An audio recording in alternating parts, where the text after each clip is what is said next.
For our next story, let's talk about flights. They can be stressful. But do you know what could be worse?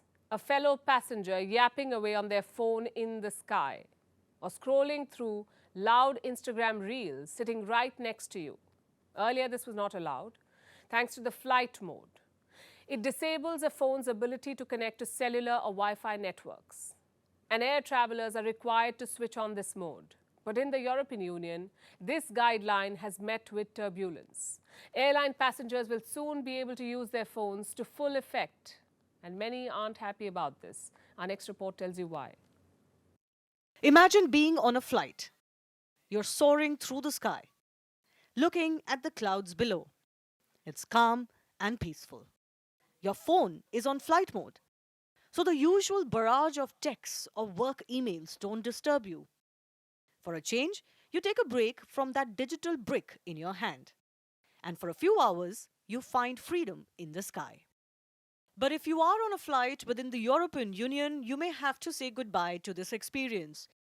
Because air passengers in the EU will soon be allowed to use mobile phones. They won't have to enable airplane mode. They'll be able to make phone calls and use the internet. And this is all thanks to new rules that are about to take flight. They were outlined by the European Commission last year. It ruled that mobile data would be allowed on board and airlines would provide 5G technology, the high-speed mobile network. The deadline to provide this was the end of last month, so airlines are now ready for the big change.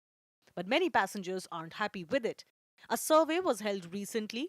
It says that 1 in 5 passengers oppose this change. 21% of the respondents were completely against it. 40% welcomed it but said there should be a limit on the usage.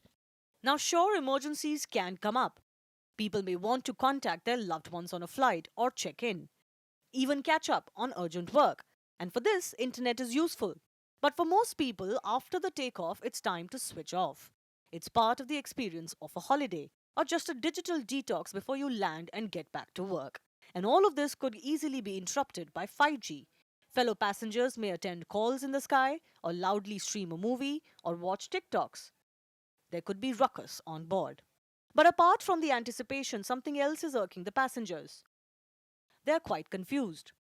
Historically, it was understood that mobile data affects flight communications, that it interferes with the control systems, so people switched on airplane mode when on a flight. But apparently, this is not true. In fact, the concerns differ for different countries. Like in the US, 5G frequencies may hamper flight systems, even alter altitude measurements. But this is not a problem in the UK and EU because they have different frequencies for 5G. So here, using the internet will not disrupt the flight systems, and even if there's a risk of interference, it's very small. So countries are jumping on the chance to make the most of this. And enabling 5G may be new, but in-flight internet has been around for nearly 2 decades. You can get full internet access in the skies at a premium. It costs about $5 per flight. Many flights in the US provide in-flight Wi-Fi, and now so do Malaysia and Singapore Airlines. More and more airlines are working towards in-flight Wi-Fi, but it still faces challenges. For example, the same level of connectivity mid-air becomes a challenge. So airlines are expanding their horizons, working towards death of the flight mode. And whether you like it or not, the sky is no longer the limit for in-flight connectivity.